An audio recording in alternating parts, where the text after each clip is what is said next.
Hi, my name's Marcy Miller. I'm the strategic advisor for Help Me Grow with Best Starts for Kids in King County. And I'm so excited today to be joined by a group of amazing people from the Center on the Developing Child at Harvard University and others that you'll hear more about. And we are joined by the Center of the Developing Child and the Frontiers of Innovation, who will be presenting on the three science concepts. Frontiers of Innovation, you may have heard of it, is also known as FOI, and it's the research and the development platform of the Harvard Space Center. Frontiers of Innovation focuses on creating and testing new innovations in the field of early childhood to achieve breakthrough outcomes for children facing adversity. So we're partnering with them today on our Innovation Fund, and we really hope that you can glean some good information from all of them today so that that can help you in your application. So again, FOI will be partnering with Best Starts for Kids to provide the organizations awarded with capacity building during the first 6 months to create a theory of change, to create program documents, to support an evaluation plan, and also to support budget development. So today we have the honor of hearing from several of the team members. Our primary presenter today will be Al Race. He's the Chief Knowledge Officer at the Center on the Developing Child. He's been with the Center's senior leadership team for 12 years. His focus is on how to use the knowledge of the Center to generate and improve understanding of application of the science in early childhood development in policy and practice. And with Al, in Cambridge is Melissa Rivard, a senior project manager at the Center on the Developing Child. Melissa has served on the cluster-based lead of the Washington cluster alongside two local leads since she joined the Center in 2015. So she's a project lead for most of the FOI work here in Washington, as well as in Colorado and Minnesota. So you may have engaged with her before. Locally, we also have Holly Schindler, an assistant professor at the University of Washington, and Holly serves as a co-lead for the Washington cluster. She's also a fellow at the Center on the Developing Child and has played a key role in developing and implementing the IDEA's impact framework. Later in the presentation, we'll also hear from Jason Gortney. Jason Gortney is a Director of Innovation at Children's Home Society of Washington. He serves as a co-lead for the Washington Innovation Cluster. Beginning in 2012, his team at Children's Home Society of Washington has partnered with the researchers and families to co-create and test more than half a dozen new practice models aiming at improving outcomes for young children. So I'm going to turn it over to the team, and thank you so much.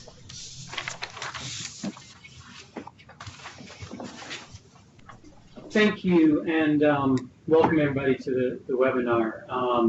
I'm really glad to be here with you and share these concepts. Those of you who are steeped in early childhood development will probably hear a lot of things you've heard before in these concepts. But the object today is to try to provide a kind of level foundation for everyone who's participating in the Best Starts for Kids innovation grants. So we have sort of a common basis of an understanding about the science of early childhood development that everyone can build on. So with that, I'm going to dive right in. And I'm going to start by sort of taking one step back and talking about something we've known for decades, if not more, that there are these enormous disparities in outcomes in learning and behavior and health and all kinds of well-being in kids who grow up in different kinds of circumstances.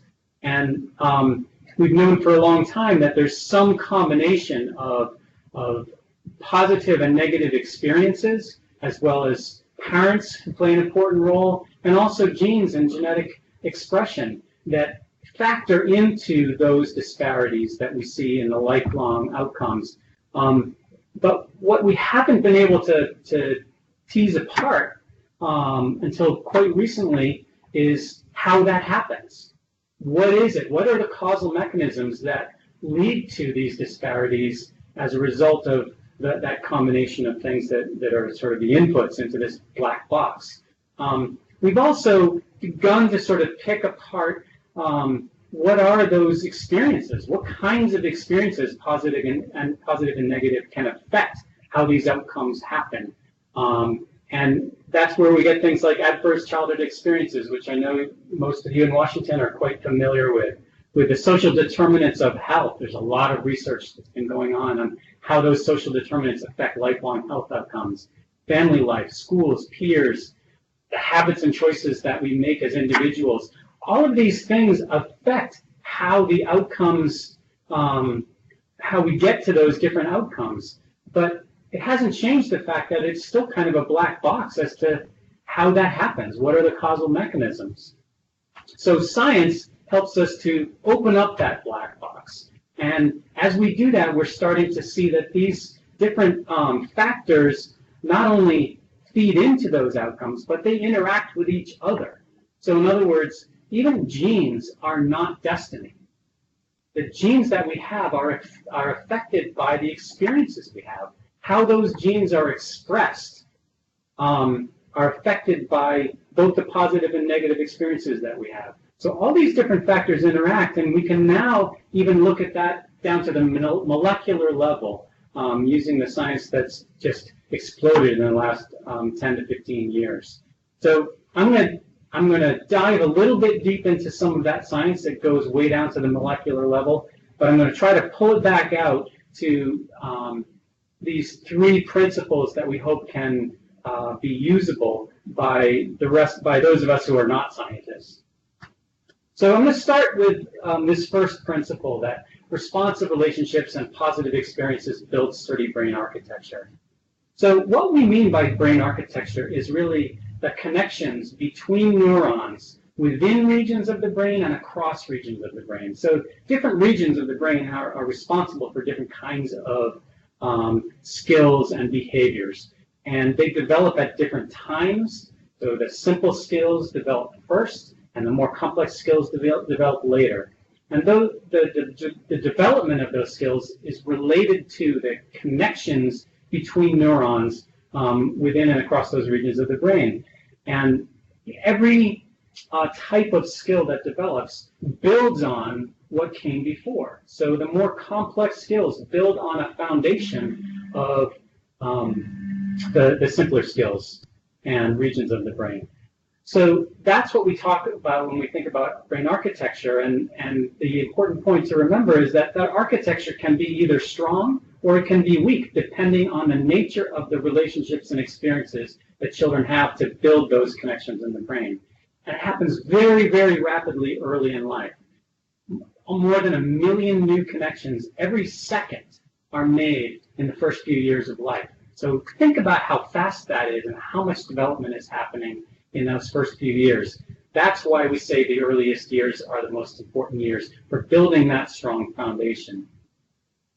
That connectivity also relates to what scientists talk about as plasticity, and that is the brain's ability to change over time in response to the experiences and interactions that we have. So what you can see from this curve, this conceptual curve, is that normal brain plasticity, which is influenced by experience, as I just described, is greatest in the first few years of life. And if you're like me and you look down at the you don't want to know end of the curve, what you see is, yeah, it's harder. Like there's less plasticity down at that end where I live on this curve. But the important thing is it never gets to zero. And that's because while there is less plasticity, and it does take greater physiological effort to actually change and enhance and adapt those neural connections, it never goes away entirely. We can always learn, we can always adapt. It's just harder. And that's why the earliest years are so important. So what kind of responsive relationships are we talking about? We talk about it in terms of serve and return interaction. Developmental psychologists may talk about reciprocity or different kinds of terms like that. We think serve and return is kind of an easier way to think about what this is.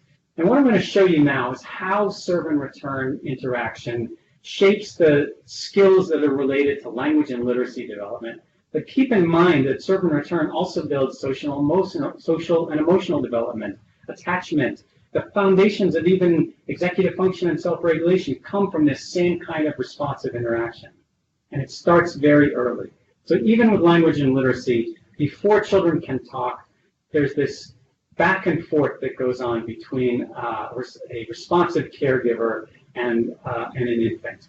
It might be cooing, it might be facial expressions, it might be singing, noises. These are things that are laying that foundation in the baby's brain for a connection between the important adults in their life, the noises and sounds that they can make and can then be responded back to them. It's making that connection, beginning the foundation that communication is a possibility. Later, we can begin to map on those sounds that they're hearing to objects, realizing that some objects have a name, that actions have a name, that feelings have a name, that people have a name. We can begin to identify specific things with the sounds that they're hearing.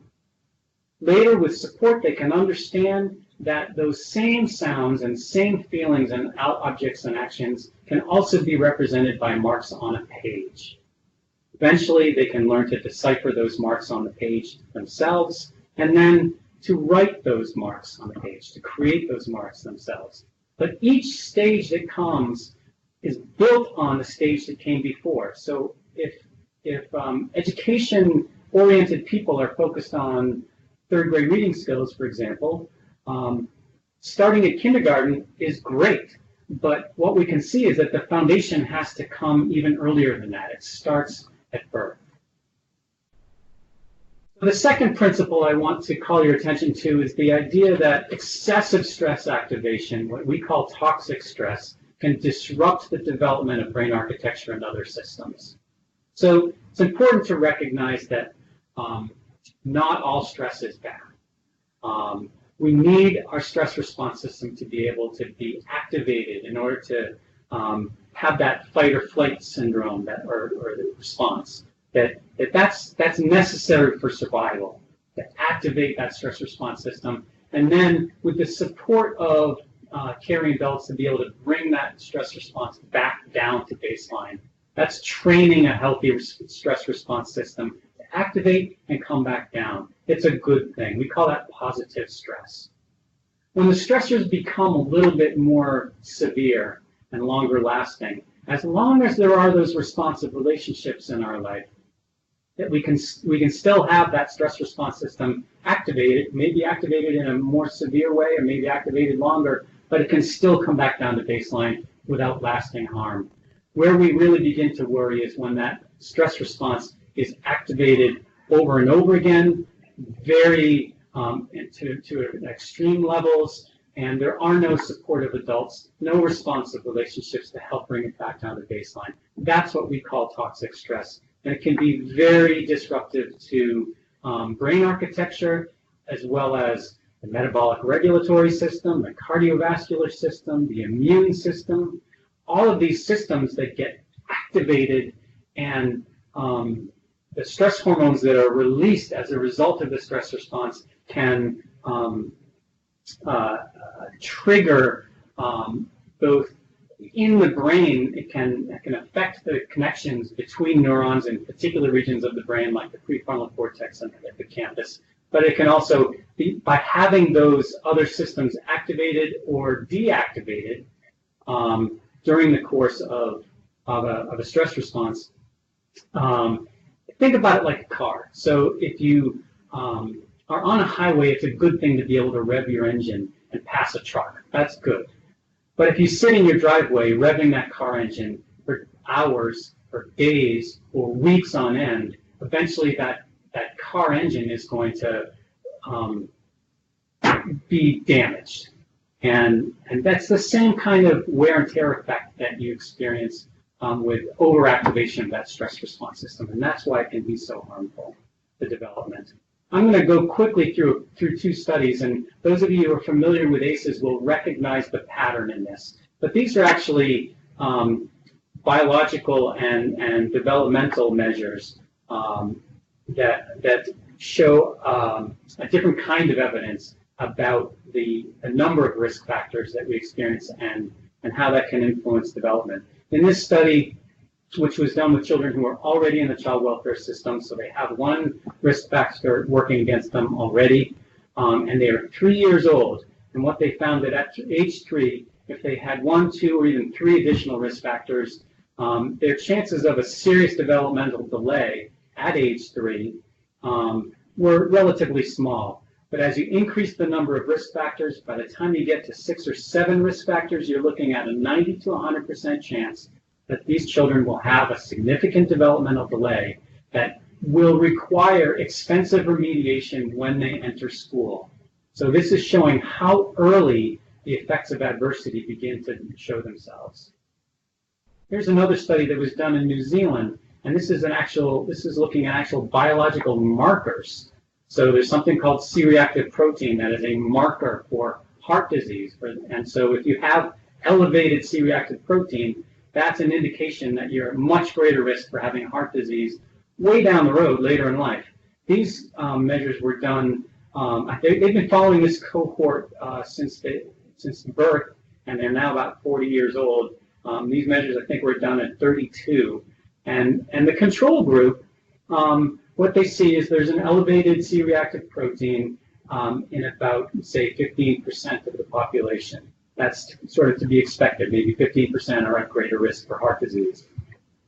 What they saw at age 32 in this cohort was that about 25% of people who were diagnosed with depression at age 32 also had that increased biomarker of risk.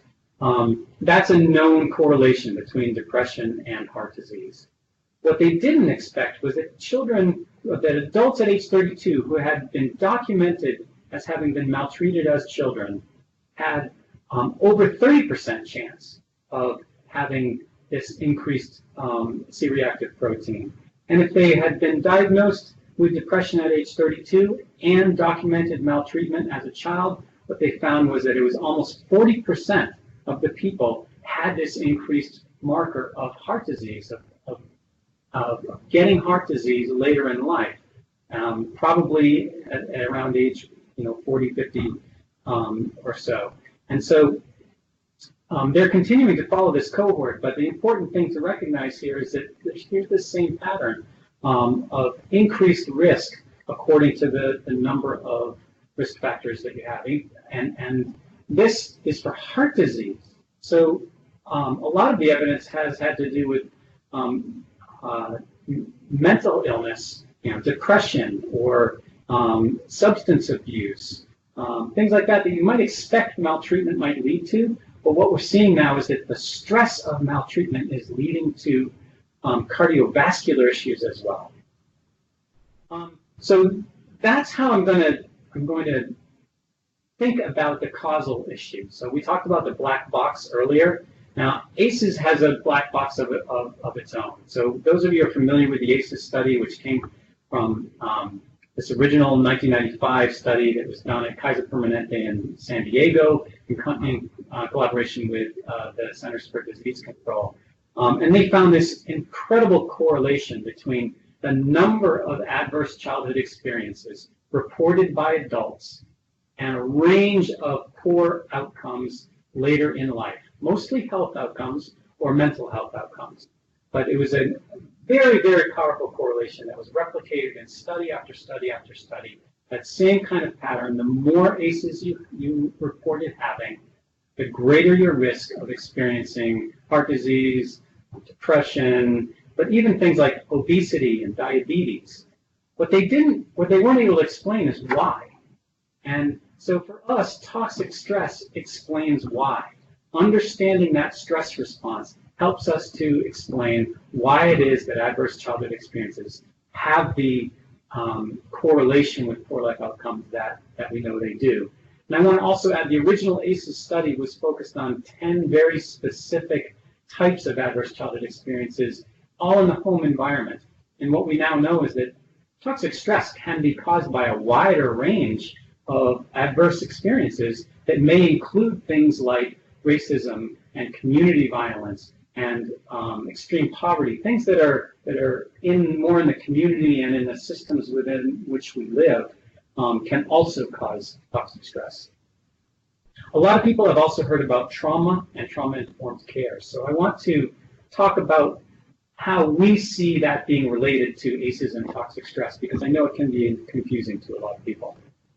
So we think of trauma, and I know there are a lot of definitions out there about trauma, but we think about it in terms of kind of the symptoms or the psychological manifestation of having experienced toxic stress or having experienced ACEs. So trauma is sort of what you see, the behaviors you see people exhibiting as a result of having these experiences and this internal biological responses. It's important to note also that someone may have experienced ACEs and toxic stress and not exhibit trauma, but still be on a pathway to those poor life outcomes.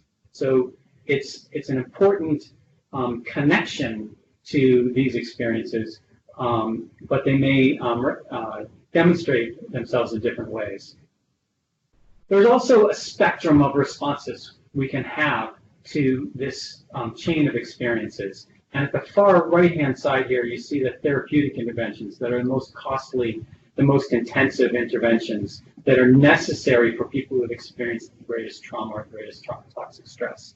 We see next to that trauma-informed care, which is really a way of interacting with people that recognizes and understands what they have experienced without blaming them for it, and seeking to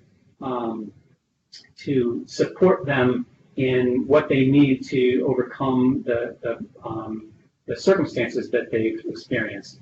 And then as you work further over to the left, these are less intensive, less costly ways of approaching things on the more upstream level. One, we've heard a lot lately about ACEs screening and referral, which is an effective way of kind of narrowing down on who might need what kinds of services, if there are the services to refer them to. It doesn't tell us anything about a particular individual and how that individual is responding in terms of their toxic stress response, but it does help kind of narrow the field a little bit. And then as we get further over to the left, we're talking about reducing the sources of stress, which can help prevent the need for all of the more costly interventions further down the road, but are going to take a more community and systemic level of intervention. So that brings me to principle number 3, which is that the core capabilities that we need to thrive in school and work and life are built over time through practice. These are the things that scientists talk about in terms of executive function and self-regulation.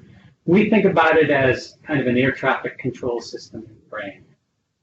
The brain is managing lots of incoming and outgoing information and responses all the time, and we need this air traffic control system to manage all those different regions. As you see in this illustration, there's all these different regions of the brain that need to be interconnected and need to work together, and that's what this air traffic control system can do. These are the foundational capacities that help us to focus our attention and sustain that, set goals, make plans, monitor our actions as well as the actions of others around us, to be able to kind of attend to what's going on around us as well as what we're doing, to be able to make decisions, to be able to solve problems, to follow rules, control our impulses, delay gratification. All of these things are enabled by those core executive function and self-regulation skills. And because these skills require the interconnection of all these different regions of the brain, they're the longest, it takes the longest for them to develop of any other set of skills in the brain.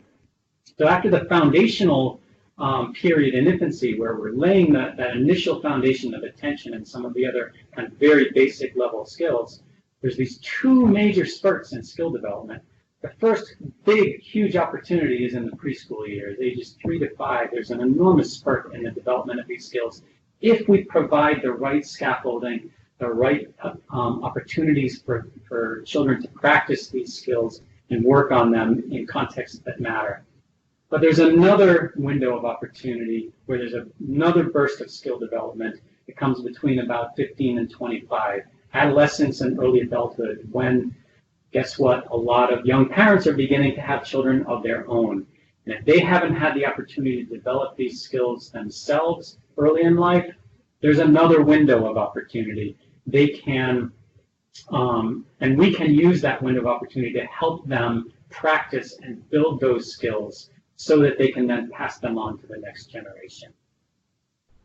Bad news is these skills are also affected by stress. So they affect both the development of these skills and also our ability to use them later in life.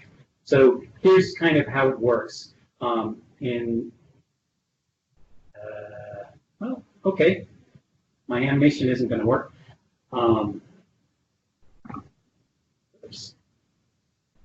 So I'm going to skip that slide and go right to resilience.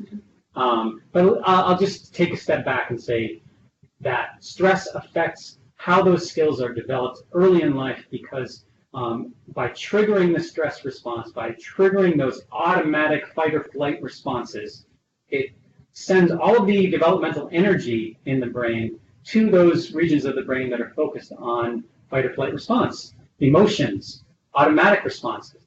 And it can kind of then underdevelop the regions of the brain that are about the more intentional self-regulation and executive function skills. And even in adulthood, the constant activation of the stress response it activates those automatic areas of the brain, and that can kind of overpower the more intentional areas of the brain. So even if we have well-developed skills in a constant emergency situation, very, very hard to draw on those skills. And that's important to recognize when we're working with adults who are dealing with a lot of adversity. Resilience. Resilience can be strengthened. So it's not this inborn trait. You either have it or you don't.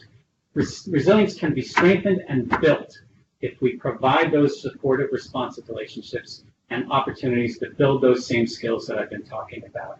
So we think of resilience as kind of like this scale, like you see on the screen here, where if you can provide positive experiences, it'll tip the scale toward positive outcomes. Negative experiences will tip the scale toward negative outcomes, and there's a balance. So if we can provide more positive experiences like these that you see on the screen, supportive services, responsive relationships, a sense of mastery is really, really important in being able to overcome adversity. And also faith and cultural traditions can really ground people in a sense of support. All those things can tip the scale toward positive outcomes. But it's not just about the sheer number of positive and negative experiences, because there's this thing in the middle that's called the fulcrum. And where that fulcrum is placed can make it easier or harder to tip the scale for any one individual. If you think about that fulcrum as sort of your genetic birthplace, keeping in mind that genes can be affected by experiences even prenatally. So how our genes are expressed, even at birth, are affected by our prenatal experiences. So where that fulcrum lines up is affected by the experiences that our mothers had prenatally and the experiences that we had very, very early in life. And that can make it easier or harder to tip the scale. We can also move that fulcrum during the course of life by providing people with opportunities to build those adaptive skills, those skills that help people to plan, to adapt, to adjust to new situations, and to make plans and that can provide the kind of stable and supportive environments that they need to be able to overcome adversity. So that was a rapid pace blast through the science. Now I'm going to pull it back out and kind of repeat those three principles in a way that hopefully is easy for you to use as you're thinking about designing interventions and intervention strategies that can actually improve outcomes for children and families. First principle is to build responsive relationships. We talked about that, particularly for children, but keep in mind it's also really important for adults to have responsive relationships as a way of providing social and emotional support, of providing practical solutions, and even of reducing stress.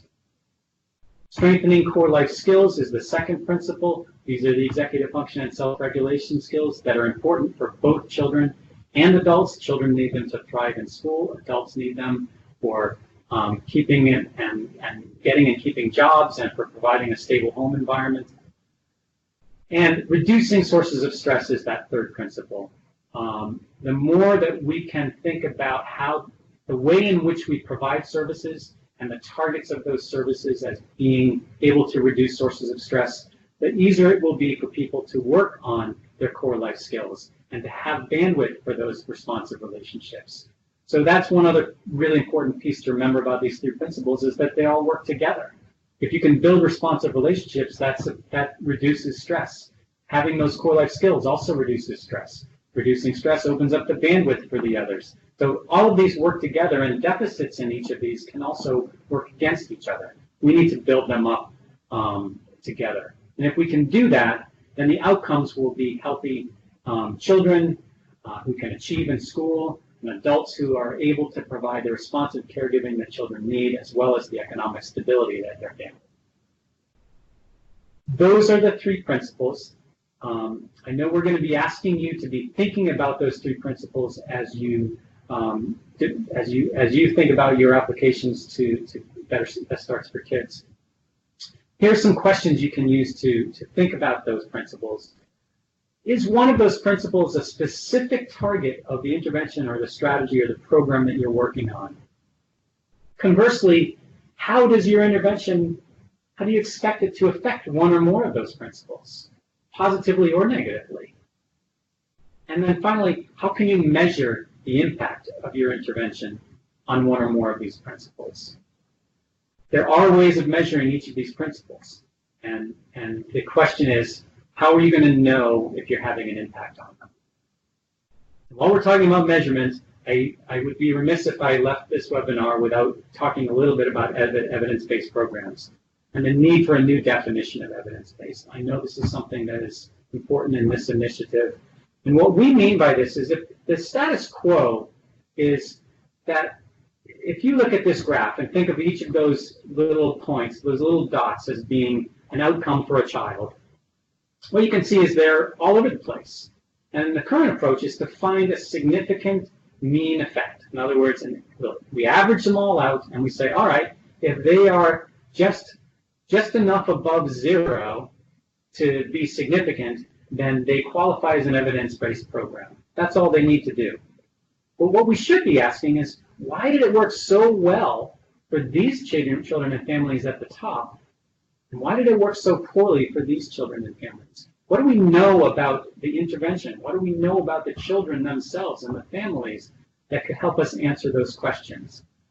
And if we can answer those questions, then we can scale the most effective strategies for subgroups that have similar characteristics.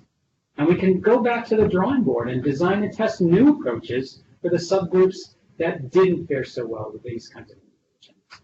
And our goal ought to be to build a suite of programs and policies that operate across sectors and can match different strategies to the needs and the resources and the outcomes that we're trying to see.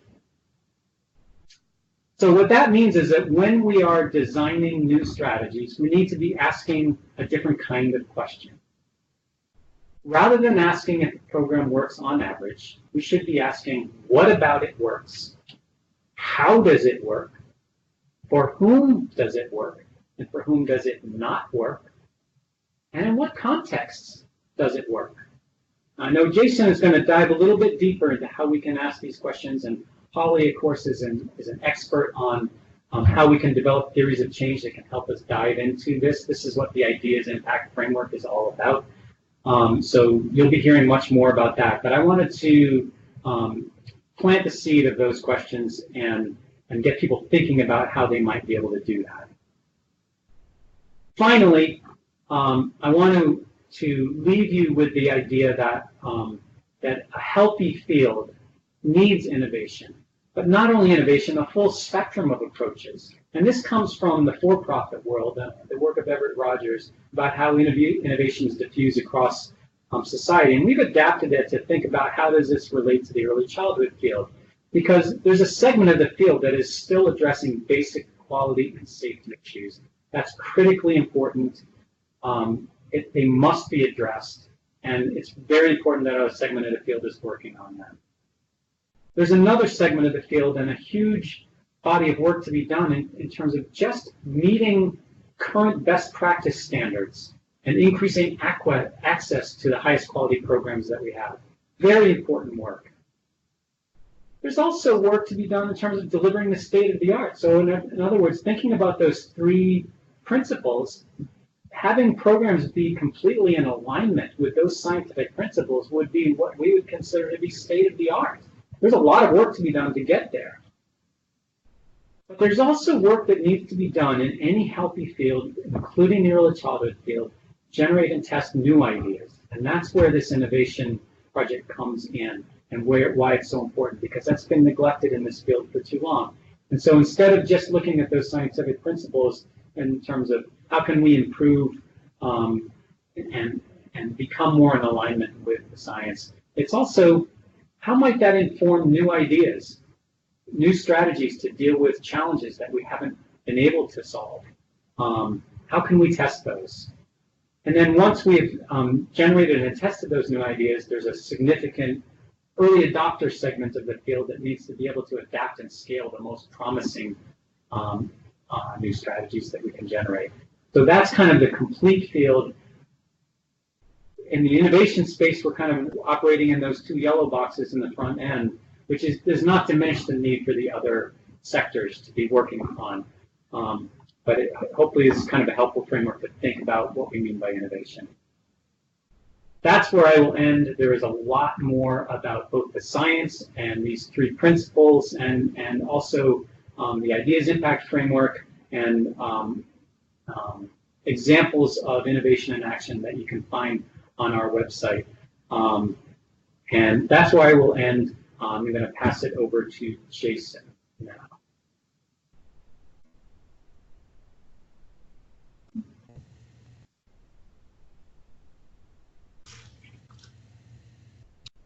Okay, thanks very much, Al. Just want to make sure that the transition happened there with the video. No, yeah, looks like I'm still on camera.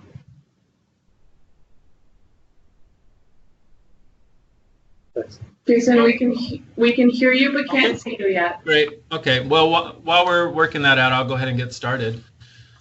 So thanks, Al, very much for that kind of overview of the science. What I'm going to do is just take a few minutes to walk us through some of the questions that we've used in Frontiers of Innovation to help us think about existing programs in relation to the science principles that Al just talked about. And we think these questions could be helpful to you as you're developing your innovation proposals. And what these questions can do is help us identify the parts of programs or the activities in your innovation proposals in relation to the science principles. So are they well aligned with the science? And they can also help us see where there may be opportunities to change or add activities or components to be more aligned with the science in order to increase positive benefits to families. So in addition to kind of walking through some of these questions, I'll also give you some real world examples of components of sort of existing programs that we've looked at through this lens and kind of how they align with these various science principles. So here's a list of questions that you can think about as you're writing your proposal. So will the activities that you're proposing help to reduce sources of stress that affect families with young children? Will the activities strengthen relationships between adults and young children, maybe encouraging the serve and return interaction? Will your activities strengthen relationships between the adults in the lives of young children?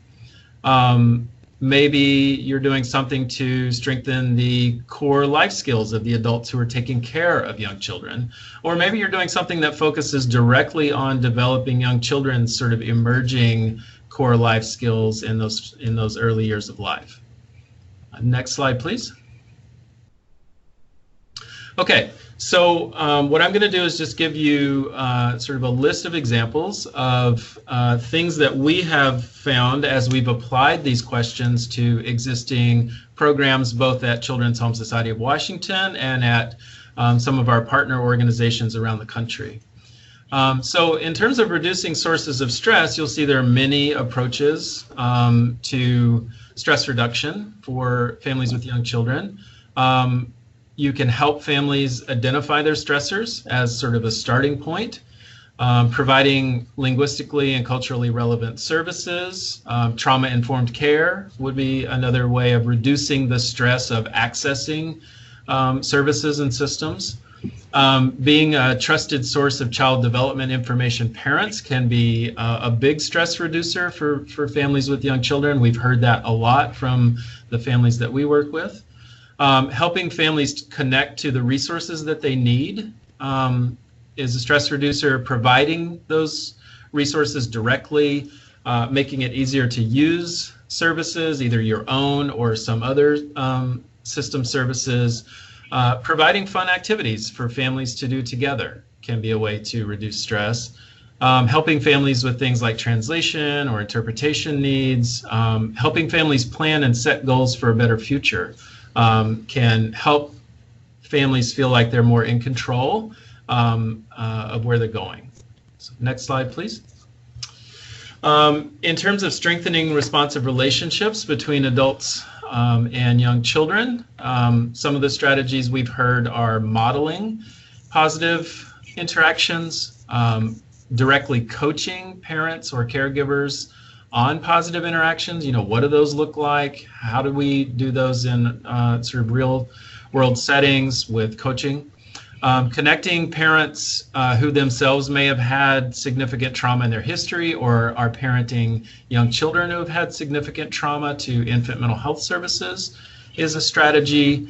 Educating parents about responsive caregiving, just providing space and time for parents and children to interact can be a way to encourage this, and providing fun activities for parents and children to do together. Next slide. Okay, in terms of strengthening responsive relationships between the adults in children's lives, we've heard programs offering opportunities for parents to connect with each other as a way to build their sort of social support network. Providing coaching on conflict resolution, helping families set shared goals to work on together can be a way to sort of improve those relationships. Providing relationship coaching, encouraging caring and consistent relationships between your program staff and families or your system staff and families, and helping parents develop a supportive social network in an intentional way are strategies we've seen. Next slide. In terms of strengthening the core life skills in the adults who take care of young children, helping families develop household routines is a strategy we've seen that both helps the parents in terms of helping them feel like they're more in control of things, that difficult times in the day like bedtime or transitions or meals, and it also helps to scaffold young children's sort of emerging executive function skills to work on that. Providing coaching on goal setting and goal achievement for adults, helping families learn to navigate systems on their own, teaching stress management skills, teaching healthy communication skills. For folks who may be struggling with behavioral health issues, providing those services or linking to behavioral health services can be a strategy, or helping parents develop safety and self-care plans. Next slide. And finally, some programs directly focus on supporting and fostering young children's emerging core life skills. So providing a safe, stable, predictable environment for children to learn and play and explore. Playing games with young children can be a very effective way to help them practice focus, self-control, turn-taking, working memory, those kinds of things. Engaging in serve and return interactions between adults and young children, giving children opportunities to practice focus and self-control. Again, routines are a great way to do that. Game playing is a way to do that. Helping children make connections between their experiences and the past and the present and the future, and helping children learn to communicate their thoughts and feelings and experiences. So that's just a quick walk through the sort of kind of a little unpacking of the 3 principles that Al laid out, with some questions you can ask about your proposal and the activities you're proposing, and just some ideas of just some specific concrete strategies that programs have used to get at those 3 principles. So thanks very much.